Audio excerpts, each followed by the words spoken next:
जय हिंद, वंदे मातरम। मैं सामाजिक कार्यकर्ता अरविंद कुमार रतूड़ी। मैं आज अपने समर्थकों और अपने देशवासियों के सामने एक गंभीर, संवेदनशील और धार्मिक मुद्दा लेकर उपस्थित हुआ हूं। यह धार्मिक मुद्दा जो है ये हमारी आस्था से जुड़ा हुआ है, हमारे धर्म से जुड़ा हुआ है, हमारी नींव संस्कृति सभ्यता से जुड़ा हुआ है।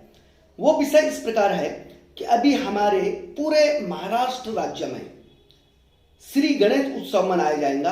श्री गणेश जो हमारे आराध्य हैं, गणपति बप्पा मोरिया, लगभग 80-90% घरों में गणेश जी की मूर्ति को स्थापित किया जाता है। 10 दिन पूजन करने के बाद उनको विसर्जित किया जाता है। और यह महाराष्ट्र के अलावा देश के विभिन्न कोनों में गणेश जी की पूजा की जाती है। सार्वजनिक मंडलों पे, घरों में गणेश जी की मूर्ति को स्थापित किया जाता है, उनकी सुंदर सजावट की जाती है। 10 दिन पूजन, भजन, कीर्तन होते हैं, जरूरतमंदों की मदद की जाती है, उन्हें प्रसाद खाना खिलाया जाता है और उसके बाद बाप्पा को विसर्जन किया जाता है। आजकल तालाबों में न करते हुए कृत्रिम तालाबों में किया जा रहा है। बात न विसर्जन की है और बात न स्थापित करने की है मूर्ति को। बात है कि हम लोग और हमारी आस्था कहां जा रही है, हम किस रास्ते पे जा रहे हैं। मूर्ति बेचने वाला भी हिंदू, मूर्ति बनाने वाला मूर्तिकार भी हिंदू, मूर्ति स्थापित करने वाला, पूजन करने वाला भी हिंदू। तो हमारी आस्था में ये रुकावट, ये बाधा और ये नास्तिकता क्यों? मैं ये सवाल इसलिए उठा रहा हूं कि आज मैं देख रहा हूं विगत कुछ सालों से, बहुत सारे समय से गणेश जी की जो मूर्तियां हैं वो साधु माटी के नाम पे बेची जाती हैं, जबकि साधु माटी की मूर्तियां बनती ही नहीं है। यदा कदा कहीं बन भी जाए बहुत कम मात्रा में तो ये एक संयोग है। पीओपी की मूर्तियां, जिसे पेरिस ऑफ प्लास्टर कहा जाता है, प्लास्टर ऑफ पेरिस कहा जाता है, उसकी मूर्तियां जो है वो बेची जा रही हैं साधु माटी के नाम पे। उनकी सुंदर सजावट की जाती है, उसमें दुनिया भर के केमिकल के रंगों द्वारा सजावट की जाती है और धार्मिक भावनाओं को ठेस पहुंचाई जाती है। हमारी आस्था मिट्टी से जुड़ी हुई है। मिट्टी जो है, जब हम उस मूर्ति की स्थापना करने के बाद, पूजन करने के बाद, चाहे 1 दिन हो, 1.5 दिन हो, 3 दिन हो या 10 दिन बाद हो, उसका जब हम विसर्जन करने जाएंगे तो वो मिट्टी अपने आप, तालाब हो या कृत्रिम तालाब हो, उसमें गल जाती है। मगर प्लास्टर ऑफ पेरिस गलता नहीं है, वो कठोर होता है। उसे प्रदूषण से नुकसान तो होगा, जन जीवन को नुकसान होगा, मगर हमारी आस्था को जो नुकसान होगा वो सबसे बड़ा शर्मनाक है। बहुत सारे पत्रकार, बहुत सारे नास्तिक लोग ऐसे ही मौके का फायदा देखते हैं कि जब हम हमारी आस्था में कहीं ना कहीं हम लोग थोड़े बहुत भूल चूक कर लें और उस भूल चूक को ये लोग पूरे विश्व पटल पे इस तरह पेश करें कि जैसे हम बहुत बड़े कसूरवार हैं। अरे हाँ, हम कसूरवार हैं। जब हम उन मूर्तियों को घर में स्थापित करने के बाद विसर्जन के लिए जाते हैं आस्था के साथ, और हमारी आंखें नम हो जाती हैं जिस दिन हम विसर्जन करते हैं गणपति बप्पा का। उस दिन जो माहौल होता है वो गम का ही माहौल होता है, आंसू का ही माहौल होता है।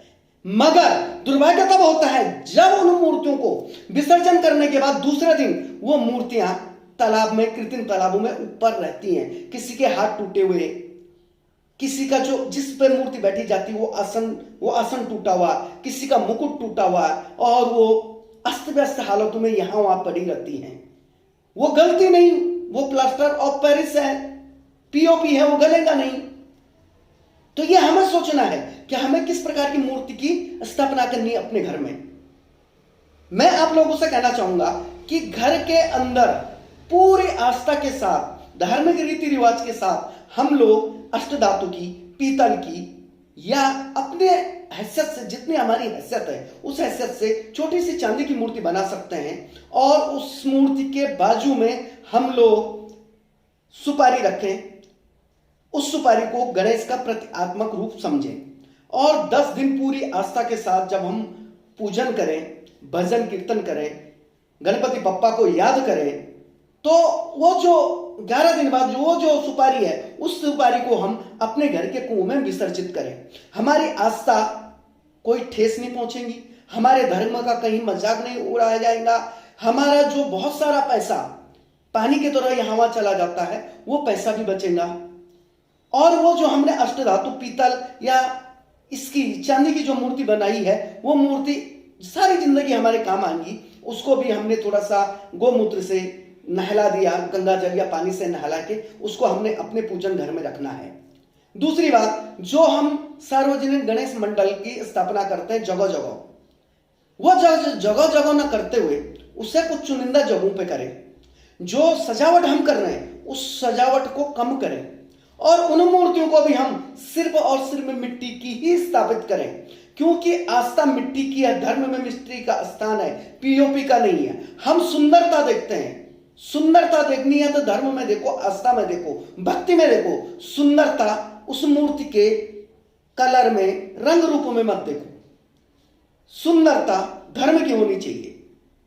और ये जो व्यापारी हैं जो साधु माटी के नाम पे, मिट्टी के नाम पे उन मूर्तियों को बेच रहे हैं, लोगों की धार्मिक भावनाओं के साथ खिलवाड़ कर रहे हैं, वो गलत है, वो धार्मिक अपराध है, वो मौलिकता का अपराध है और वो कानूनन भी अपराध है, क्योंकि पीओपी प्रतिबंधित हो चुका है। हमें अपनी आस्था के साथ किसी को खिलवाड़ करने नहीं देना है। उन मूर्तियों को जब विसर्जित करते हैं तो आप लोग स्वयं जाना और देखना दूसरे दिन कि उन मूर्तियों की हालतें कैसी होती हैं। जब वो टूटी फूटी, उनके अंग छत विक्षित हालत में यहां पड़े रहते हैं, तब लोग उंगलियां उठाते हैं हमारे धर्म पे, हमारी आस्था पे, हमारे उस 11 दिन की पावनता पे। तो तब हमें बड़ा दुख होता है, बड़ा शर्म आता है और शर्म महसूस होती है कि हम लोग कहां जा रहे हैं आस्था के नाम पे। क्या यही हमारी आस्था है? नहीं दोस्तों, हम लोग कोशिश करें कि मिट्टी की मूर्तियों की ही हम स्थापना करें और उनका ही विसर्जन करें।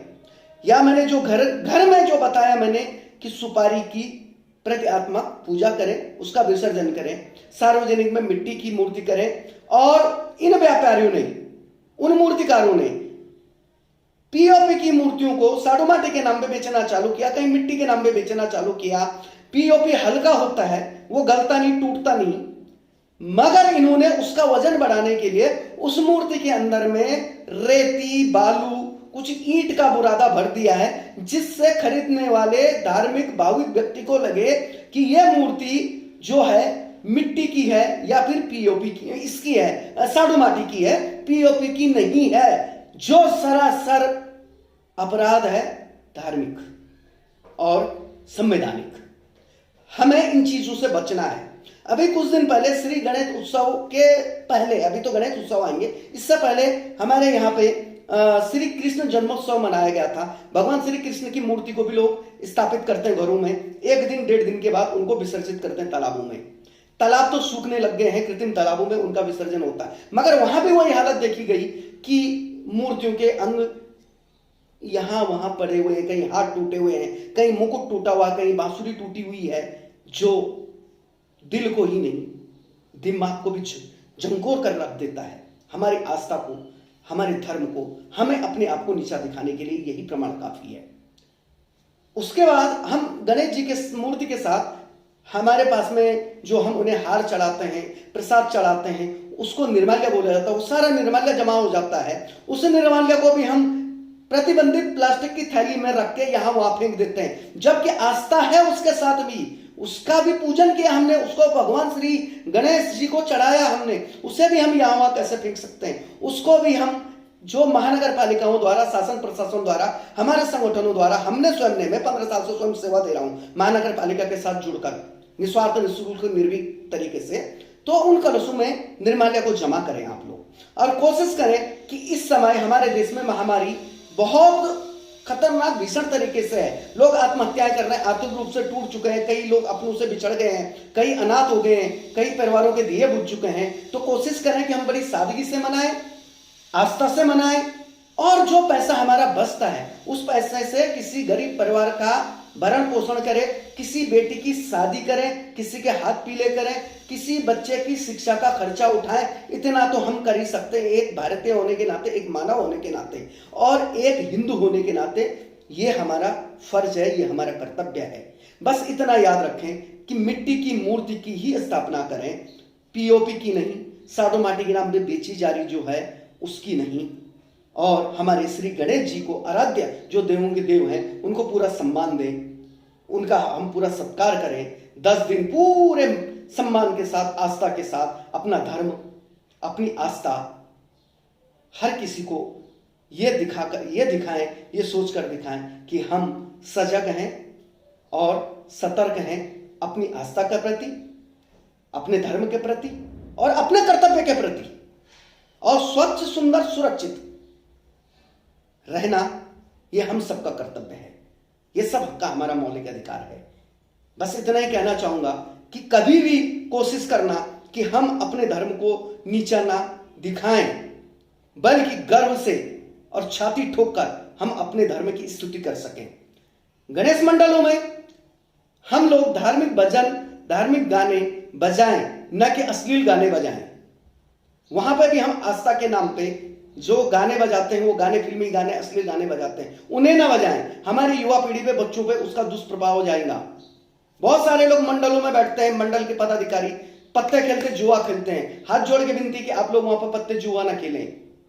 आपकी इन्हीं छोटी छोटी गलतियों के कारण हमें नीचा देखना पड़ता, हमारे धर्म को, हमारी आस्था को हर जगह नीचा देखना पड़ता है। और जो हमें नीचा दिखाने के लिए 24 घंटे तैयार रहते हैं, उन्हें मौका मिल जाता है। इसीलिए उन्हें मौका न दे, बिल्कुल उन्हें मौका न दे कि हाँ, हमको, हमारे धर्म को, हमारी आस्था को कभी नीचा देखना पड़े, शर्मिंदा होना पड़े। गणपति बप्पा मोरिया। जय हिंद, वंदे मातरम। जय हिंद।